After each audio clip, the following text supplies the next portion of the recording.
Hi, this is Mike Palmer from Mike Palmer Homes. Making a video, I wanted to document some of the different aspects of the different techniques we use when we're pouring a driveway. I wanted to illustrate some of the things that we look for. A couple of things on a driveway. The width of the driveway here is 12 feet. That's pretty much standard for a comfortable driveway. We've done them before at 10 and 11, but we really strive for 12 feet wide, the width. This front of the driveway is always wider. On the outside here, we call these horns. Obviously, when you turn into the driveway, you need a little more concrete here. This joint here is called a control joint, and that is there because concrete cracks. It's guaranteed to crack. It's one of the things it does. So we put in control joints, and the thought there is that we try to get the concrete to crack on those joints so that it stays attractive for longer.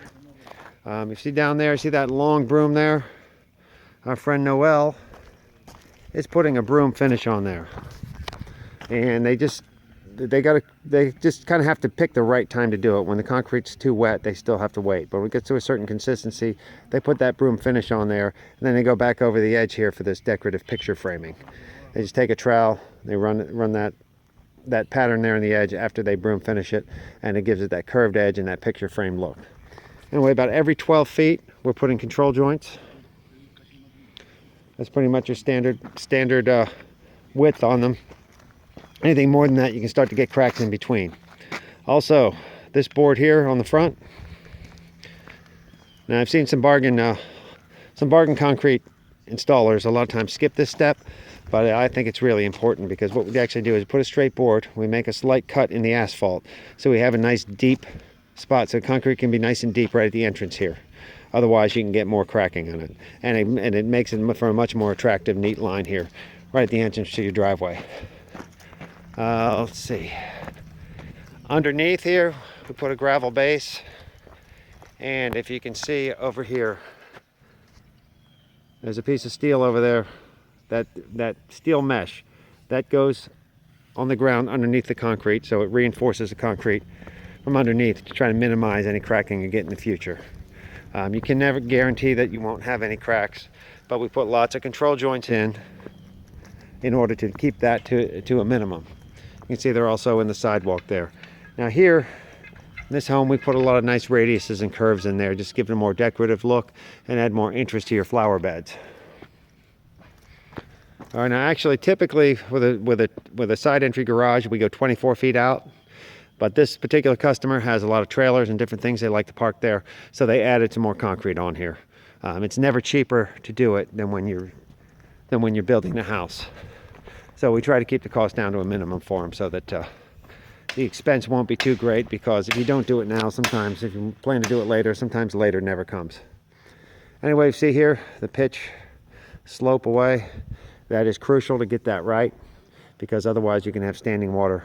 You want the water to flow away from the garage, obviously, and you don't want standing water on your concrete. Here, we'd originally planned to pour a walkway down here. However, it gets awfully steep in this part, and there's really not a whole lot we could do about that, because to go from the garage down to the basement, you have to have that much fall. So we actually left this concrete out, and the customer was going to come back later after he moves in, and they're going to install some steps there. We could have poured steps, but we need to get the customer to move in because they're going to need a place to live. So they just, instead of having that steep driveway, they just asked us to leave that out, and they're going to pour steps there later on. Anyway, here's a walkway to the back basement entrance. And we also have back patio. Say one control joint down the middle. On the edge there, you notice these crews always put a lot of plastic and plastic up there to keep any concrete from splashing up on the brick. Right here,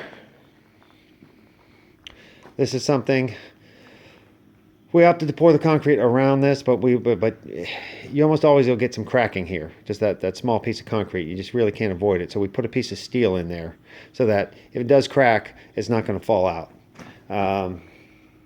Anyways, a lot of times we'll run the concrete right to this edge to avoid the cracking.